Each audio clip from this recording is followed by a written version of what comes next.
고난주간 셋째 날 새벽에 말씀으로 은혜 주시기를 바랍니다. 본문의 말씀을 가지고 말씀이 이루어져가는 시간들이라는 제목으로 말씀을 나누겠습니다. 예수님은 기도를 마치시고 가룟 유다가 데리고 온 강도들에 의해서 결국 체포가 됩니다. 이 건달들은 이 주님을 체포하고 당시에 이제 대제사장이었던 가야바에게로 이제 끌고 갑니다.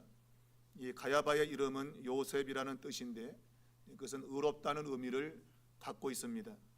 그러나 그는 전혀 이름과 어울리지 않는 그러한 사람이었습니다. 전혀 의롭지 않았습니다.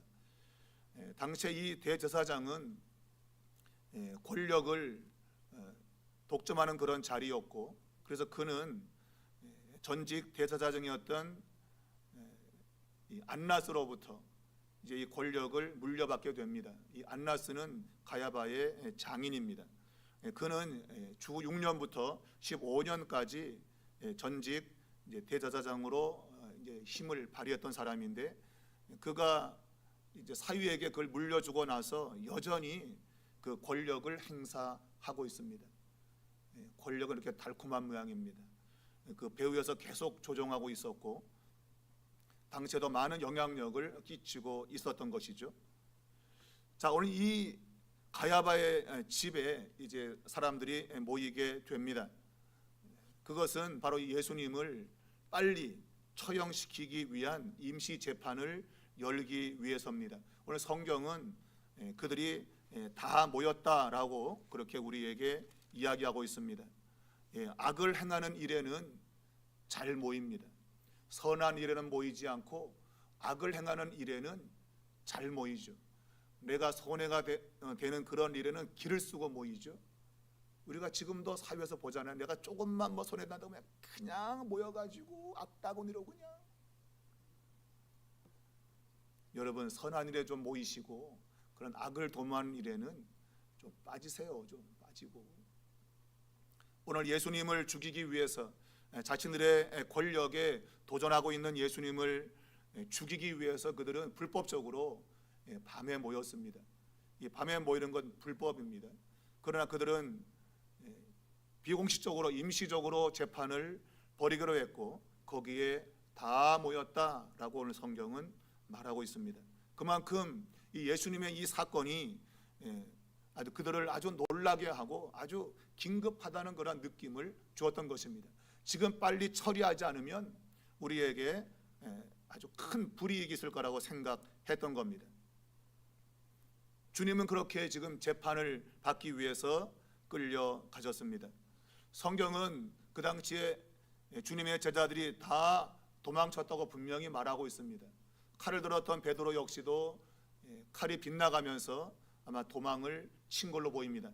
그런데 오늘 성경은 이 베드로가 이 예수님을 멀찍이 쫓아와서 이 주님이 재판받는 그 집 안까지 뜰까지 들어갔다고 되어 있습니다. 그가 어떻게 들어갔는지는 성경이 말하고 있지 않습니다. 우리가 다른 복음서에 보게 되면 아마 그 요한이라고 하는 사람이 아마 이 당시에 그 집의 사람과 많은 그런 인맥이 있고 그래서 그를 들어보냈다 이렇게 볼만한 그런 구절이 있긴 합니다만은, 그러나 마가복음에서는 그가 어떻게 그 안까지 들어갔는지에 대해서는 말하고 있지 않습니다. 자, 베드로는 자신이 한 말에 대해서 끝까지 한번 책임을 져보려고 몸부림치고 있습니다. 주님이 죽는 데까지 가겠다고 말했는데 1차적으로 내뺐습니다. 도망쳤습니다. 도망가다가 야, 이거 사나이가 그럴 수 있겠냐? 그래도 남아 이런 중천금인데 다시 그래서 뒤를 쫓아왔고 멀찍이 쫓아오다가 이제 이 뜰 안까지 들어오게 되었습니다. 그는 그 자리에서 몰래 숨어서 재판이 어떻게 진행되는가를 이제 보게 되지요. 자, 이 공회, 이 산헤드린 공회는 많은 증인을 데리고 왔고 그들로 하여금 거짓 증언을 하게 합니다. 이 거짓 증언을 사람들이 많이 했다고 오늘 성경이 말하고 있습니다. 그만큼 지금 주님을 죽이기 위해서 그들은 갖은 방법을 다 동원하고 있는 겁니다. 우리가 이 주님을 이제 정죄하기 위해서 거짓 증인들을 내세웠는데 아무것도 발견하지 못했다. 오늘 성경 말하고 있습니다. 이 동사는 미완료 과거입니다. 이것은 지속적인 그런 노력을 의미하고 있습니다. 증거를 잡기 위해서, 증거를 완전히 확정짓기 위해서 끊임없이 노력했다고 하는 것을 말하고 있어요. 그만큼 거짓 증언자들을 많이 데리고 왔다는 겁니다. 그들 스스로는 자신들 스스로 예수님을 처형할 수 없다는 것을 알고 있습니다. 그들에게 사람을 죽일 권한이 없기 때문입니다. 그래서 당시 총독이었던 빌라도를 이용해서 예수님을 죽이려고 합니다. 근데 실질적으로 이 당시 로마는 종교적인 문제에 별로 관심이 없습니다. 이것을 정치적인 문제로 확대시키지 않으면 실제로 예수님을 죽이기는 어렵습니다. 그럼 1차적으로 그들은 자신들의 법 안에서도 사형해달 만한 그러한 정죄가 되어야 됩니다. 그래야 이제 예수님을 이제 처형할 수 있는 근거를 가지게 되는 것이죠. 어찌되든 그들은 자신들의 법에 의해서 예수님을 정죄하기 위한 증인들을 내세웠는데, 근데 그 증인들의 말이 일치하지 않는 거예요. 많은 증인이 나왔지만, 거짓 증언하고 있지만 그 증거들이 일치하지 않는 겁니다. 지금 우리도 사법 그런 시스템을 보게 되면 이제 증인들이 나와서 증언할 때 그 증인의 말이 효력이 있어야 되는데, 그 말이 효력이 있기 위해서는 몇 사람의 증인이 일치해야 돼요. 근데 그 증언이 일치하지 않으면 그 증인은 쓸 수가 없는 것이죠. 그리고 거짓 증언자는 처벌을 받아야 되는 것입니다. 자, 주님을 정죄하기 위해서 증인들이 나섰는데 그들이 했던 증언이 서로 일치하지 않는 겁니다. 그것이 일치하지 않는 이유는 뭘까 하면, 공개적으로는 아마 똑같은 말을 했겠죠. 그런데 개인적으로 만나서 물어볼 때 그 내용이 맞지 않는 겁니다. 그러므로 그들의 증언을 받아들일 수가 없는 것이죠. 자, 오늘 성경에는 그들이 했던 그 거짓 증언 가운데 중요한 것을 우리에게 소개하고 있습니다. 그것은 57절에 보면 어떤 사람들이 일어나 예수를 쳐서 거짓 증언을 했는데, 우리가 그의 말을 들으니 손으로 지은 이 성전을 내가 헐고 손으로 짓지 아니한 다른 성전을 사흘 동안에 지으리라 하더라 그랬다 했습니다. 이 증언은 여기만 나옵니다. 마가복음에는 나오지 않습니다.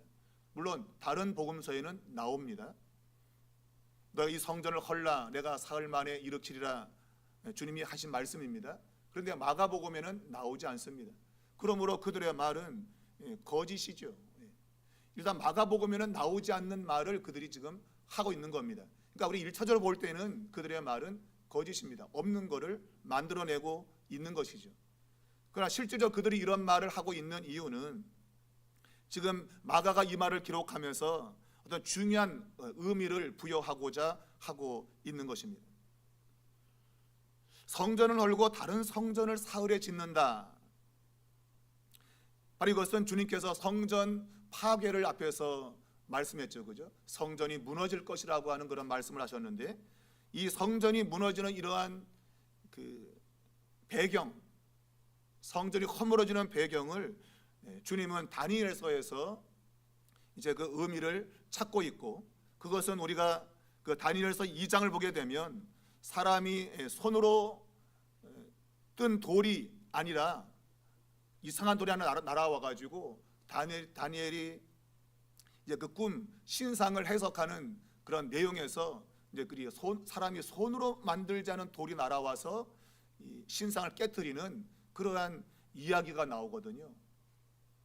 그러니까 그 돌이 날아와 가지고 이 신상은 이제 계속 이어져 오게 될 많은 제국들을 가리키는데, 그 나라들을 무너뜨린다고 하는 그러한 환상에 대한 해석을 다니엘이 주고 있죠.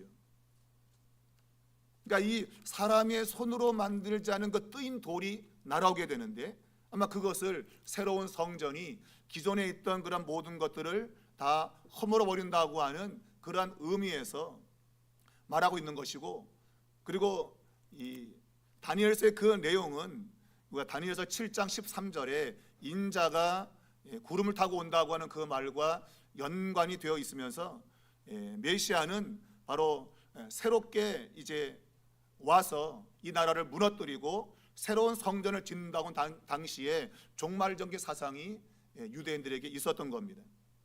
특별히 에스라 사서라고 하는 그 외경에 보게 되면 그런 내용이 나옵니다. 그 사람은 하늘 구름을 타고 올 것이고 그는 자기를 위해서 큰 산을 떠내서 그것을 타고 날아올 것이다.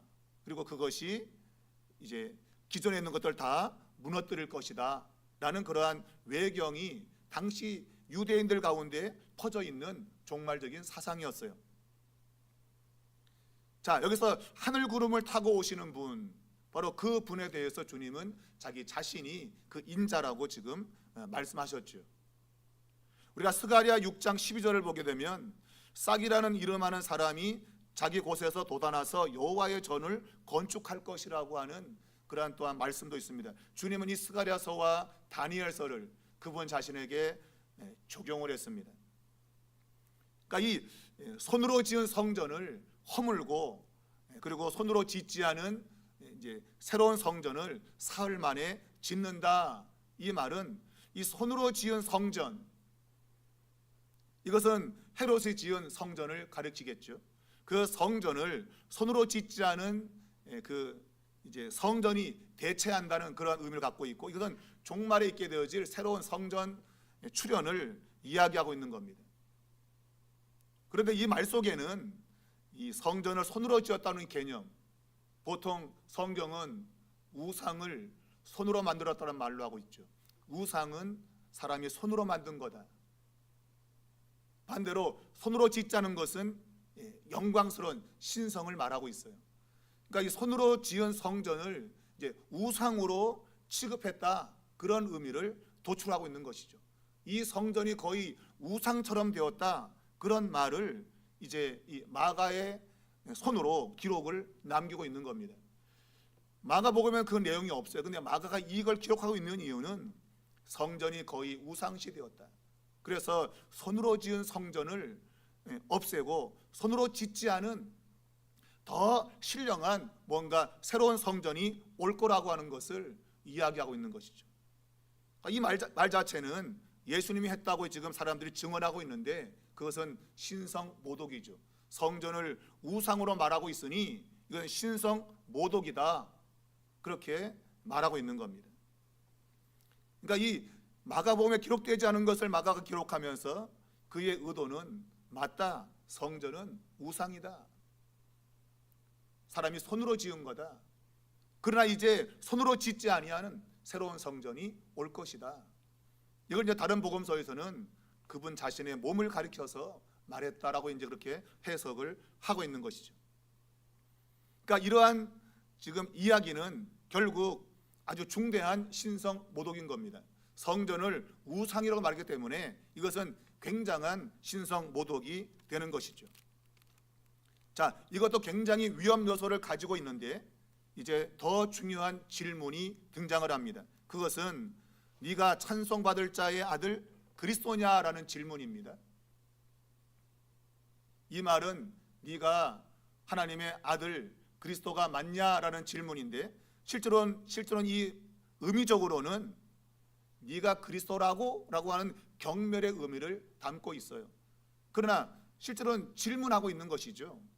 네가 하나님의 아들 그리스도냐? 주님 말씀했습니다. 내가 그다. 헬라 말로는 에고 에임이 나는 나다라는 뜻인데 이것은 구약 성경에서 하나님이 그분 자신을 가리킬 때에 나는 스스로 있는 자라고 하는 그러한 의미를 담고 있어요.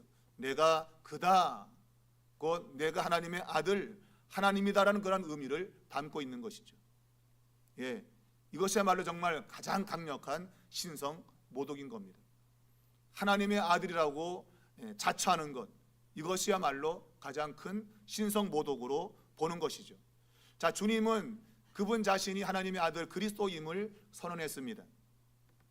그리고 그분 자신은 인자이며 그 인자가 권능자의 우편에 앉게 될 것을 볼 것이라고 말하고 있습니다. 주님이 권능자의 우편에 앉는 이유는 심판을 하기 위해서 앉는 겁니다. 우리는 시편 110편 1절에서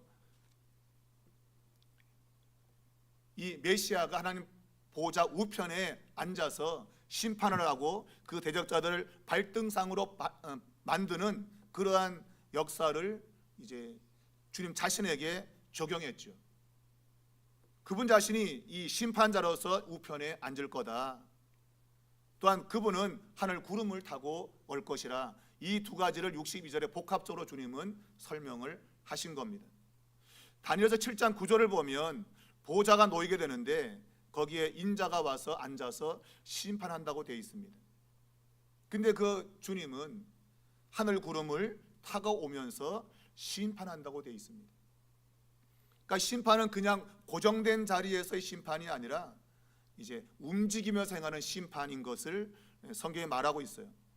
곧 마지막은 우리가 계시록에 보게 되면 그 아메게돈 전쟁에서 하늘로부터 주님이 이제 백마를 타고 내려오시면서 대적자들을 무찌르는 그러한 내용을 소개하고 있는데, 그 말을 타고 내려오시는 그것이 이제 움직이는 하나의 심판적 이미지죠. 곧 하나님의 군대, 하나님의 병거가 내려와서 이 세상 나라를 심판한다고 하는 것을 말하고 있습니다. 바로 그것이 오늘 이 62절에서 주님이 말씀하고 있는 거예요.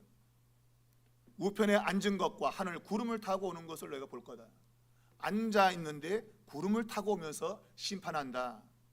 그것이 이제 요한계시록이 말씀드린 대로 백마를 타고 내려오시는 그런 이미지로 나타나고 있는 겁니다. 어찌되었든 주님은 심판자로 다시 올 겁니다. 지금은 그분이 심판을 받고 있지만, 그러나 마지막 그때가 되면 심판자로서 지금 자신을 심판하는 모든 이들을 심판하실 것이라는 메시지를 주고 있는 겁니다. 여러분, 주님은 다시 오실 것이고, 그리고 이 세상 나라를 심판하실 겁니다. 주님이 오시는 날에는 우리에겐 구원이지만 모든 주님을 대적했던 자들에게는 심판이 이루어지게 될 겁니다. 그래서 바로 62절의 말씀에 근거를 두고 있는 겁니다. 자, 우리 주님은 계시록 3장 21절에서 이기는 그에게는 내가 내 보좌에 함께 앉게 하여 주기를, 내가 이기고 아버지 보좌에 함께 앉은 것과 같이 하리라. 그분이 아버지의 보좌에 함께 앉은 이유가 바로 승리함으로, 대적을 이김으로 그 보좌에 앉아 있다고 하는 것을 말하면서, 우리도 똑같이 그러한 믿음의 승리를 가지면 똑같은 보좌에 앉게 될 것이다, 그렇게 말씀하고 있습니다. 끝까지 믿음으로 살아야 될 이유를 말씀하고 있는 것이죠. 자, 주님이 그리스도고 그리고 하늘 영광 보좌에 앉았다, 이 말은 굉장한 신성 모독이었습니다. 그래서 그 말을 듣고 오늘 이 대제사장이 자기 옷을 찢어버립니다. 그 옷이 어떤 옷인지 모르겠지만 찢었는데, 당시에 그런 일이 아주 관습적으로 되어 있어요. 신성 모독의 말을 들으면 옷을 찢고 그 옷은 그냥 버려버립니다. 다시 입지 않습니다. 그거는 왜냐하면 그 신성 모독을 들은 옷이라고 해서 그걸 찢어버리고 버려지게 됩니다. 근데 얼만큼 그런 신성 모독죄가 있었는지는 알 수 없어요. 그러나 그런 일이 있었다고 하는 것이 문헌에 나오고 있어요. 자, 신성 모독죄를 지었다고 옷을 찢는 그 행위는 예수님께 그것을 완전히 뒤집어 씌우는 그런 모습인 겁니다. 그리고 더 이상 무슨 증언이 필요한가? 더 이상 필요 없다는 것이죠. 요즘 말로 하면 빼박, 움직일 수 없는 그러한 신성 모독 증언을 직접 자신들이 들었다고, 그 입으로 들었다고 말합니다. 그리고 주님을 사형에 해당하는 자로 정죄하게 됩니다. 모두가 다 예수님을 사형에 해당된다고 정죄했습니다. 이미 그것은 정해진 겁니다. 답정너라고 하죠. 답정너. 답은 정해져 있다. 너는 대답만 해. 이거예요. 답정. 이미 예수님을 정죄하기 위해서 다 준비된 겁니다. 이미 그 시나리오는 다 준비되어 있고 어떤 방법으로도 벗어날 수 없어요. 그래서 모든 사람이 사형이라고 정죄했던 겁니다.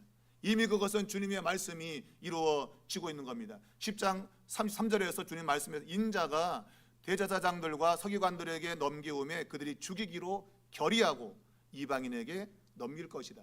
이미 주님은 그걸 말씀했고 그대로 재현되고 있는 것입니다. 이것은 말씀의 성취입니다. 말씀이 이루어져 가고 있는 겁니다. 자, 주님의 그 고난을 조금 마가는 언급하고 있습니다. 그것은 침을 뱉고 얼굴을 가리고 주먹을 치고 선지자 노릇하라라는 것입니다. 짤막한 구절이지만 굉장히 중요한 의미를 가지고 있습니다. 이것은 주님이 이제 앞으로 당하게 될 하나의 고난의 예표적인 행위입니다. 침뱉음을 당하고 주먹으로 치며 선지자 노릇하라. 이것은 빌라도 앞에서 더 처절하게 시행될 겁니다. 어마어마한 고난이 앞을 기다리고 있습니다. 그러나 그것도 그렇지만 이 말 가운데 이 선지자 노릇하라 이 용어는 매우 중요한 용어입니다. 이미 주님은 말씀하신 것이 이루어져 가고 있습니다. 사람들은 그것을 깨닫지 못합니다. 그리고 선지자 노릇하라고 합니다. 주님의 말씀은 선지자 이상으로 하나님의 아들의 말씀이었습니다. 그 말씀은 지금 진행되고 있는 겁니다. 그대로 지금 하나님 말씀대로 이루어져 갑니다. 사람들은 그런데 조롱하듯이 선지자 노릇해봐, 선지자 노릇해봐 라고 말하고 있어요. 이미 말씀이 이루어져 가고 있어요. 그런데 선지자 노릇해봐 이러고 있는 것이죠. 그것이 분명한 사건이 바로 베드로가 주님을 3번 부인하는 사건과 맞물려 있습니다. 자, 베드로는 그 시간에 뜰 안에 있었습니다. 그는 추웠는지 불을 쬐고 거기에 같이 있었습니다. 그때 한 여종이 그를 힐끗 쳐다보았습니다. 성경은 보았다는 말로 하고 있는데 이것은 한번 힐끗 본 겁니다. 그런데 범상치 않은 인물로 생각되었고 그리고 주목해서 보았습니다. 처음에 대충 봤는데 딱 보는 순간 저 얼굴 이상한데 그거 다시 본 겁니다. 성경은 보고 주목하여 이르되 라고 되어 있습니다. 본 것이 2번입니다. 한 번 힐끗 보고 2번째 자세히 찬찬히 뜯어보았습니다. 그 얼굴을 말이죠. 그리고 그 여종이 말하기를 너가 예수와 함께 있던 자다 라고 말했습니다. 그때 베드로가 알지 못한다고 단호하게 부인합니다. 여러분, 이 베드로의 입에서 예수님의 말이 한 번도 나오지 않습니다. 나는 그를 알지 못한다. 그를 알지 못한다. 분명히 예수님인데 예수님 이름을 전혀 그 입에 담지 않습니다. 이건 철저하게 자기 방어적인 모습입니다. 내 입에서 예수라는 말이 나오면 그래도 뭐 들은 것이 있겠구나라는 그러한 가능이 있기 때문에 이름도 모르나 나는 이름도 몰라 성도 몰라. 그래서 그 입에서 예수란 말이 한마디도 안 나옵니다. 철저한 자기 방어입니다. 알지 못한다고 단호하게 부인하고 성경은 앞들로 나갔다고 되어 있습니다. 그런데 다른 사본에 의하면 그때 닭이 한번 울었다고 되어 있습니다. 그리고 다시 그 요정이 베드로를 향해서 같은 도당이다 분명하다라고 다시금 그 여자가 다시 말합니다. 다시 2번 말합니다. 그런데 또 다시 부인했습니다.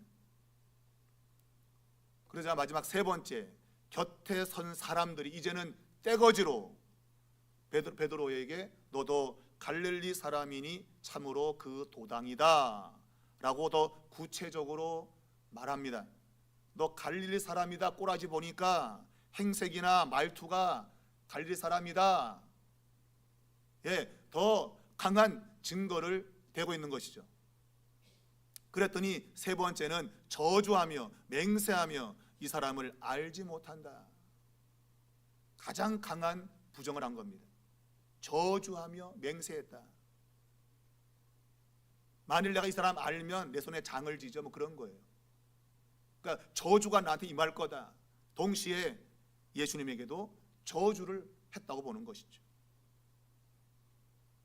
베드로는 한 번도 그 입에서 예수라는 그 이름을 말하지 않습니다. 예수를 부인하고 있는 베드로, 이 세 번째 강하게 부정했을 때에 성경은 달기 곧 두 번째 울더라 그랬습니다. 그 말이 떨어지기 무섭게 달기 두 번째 울었다고 말합니다. 하나님의 말씀의 정확성을 마가는 드러내고 있습니다. 정확히 말이 떨어지기 무섭게, 세 번째 그 부인의 말이 떨어지기 무섭게 달기 울었다는 것입니다. 여러분, 제가 조금 전에 말했습니다. 선지자 노릇하라. 그 말을 그 안에서 하고 있는 그 시간에 바깥에서 지금 주님의 말씀이 그대로 이루어지고 있는 것입니다. 베드로가 세 번 예수님을 부인한다고 그 말이 지금 그대로 이루어지고 있습니다. 선지자 노릇하라고 안에서 소리치고 있는데 바깥에서 지금 베드로가 예수님의 말씀, 선지자보다도 더 월등히 뛰어나신 하나님의 아들의 말씀이 그대로 실행되고 있는 겁니다. 선지자 노릇이 아니라 하나님의 아들의 말씀이 그 시간에 뜰 밖에서 이루어지고 있는 것입니다. 하나님의 말씀이 그대로 실현되는 순간입니다. 여러분, 우리는 살아가면서 하나님의 말씀의 그 능력을 때로는 믿지 못하고 삽니다. 성경은 마가의 관점에는 하나님 말씀이 얼마나 위대한가는 것을 그대로 드러내고 있는 겁니다. 이 법정이 열리고 있는 그 안과 밖에서의 그런 상황을 대비시키면서 하나님 말씀이 정확하게 지금 이루어져 가고 있음을 마가는 드러내고 있습니다. 여러분, 안에서는 최고 권력자인 대제사장 앞에서 예수님이 그분 자신이 하나님의 구약 성경의 말씀을 인용하면서 이 말씀이 지금 이루어지고 있고 앞으로 그 말씀이 이루어질 것이라고 담대하게 선언하고 있습니다. 그러나 밖에서는 베드로가 아무 힘도 없는 아주 연약한 여자 한마디 그 말에 겁을 집어먹고 있고 결국 예수님의 말씀대로 세 번 부인하게 됩니다. 강한 자 앞에서 하나님의 말씀을 선포하시는 예수님, 그리고 약한 여자 앞에서도 겁을 먹고 예수님 하신 말씀대로 세 번 부인하고 있는 베드로, 이 두 가지가 아주 선명하게 대조가 되고 있습니다.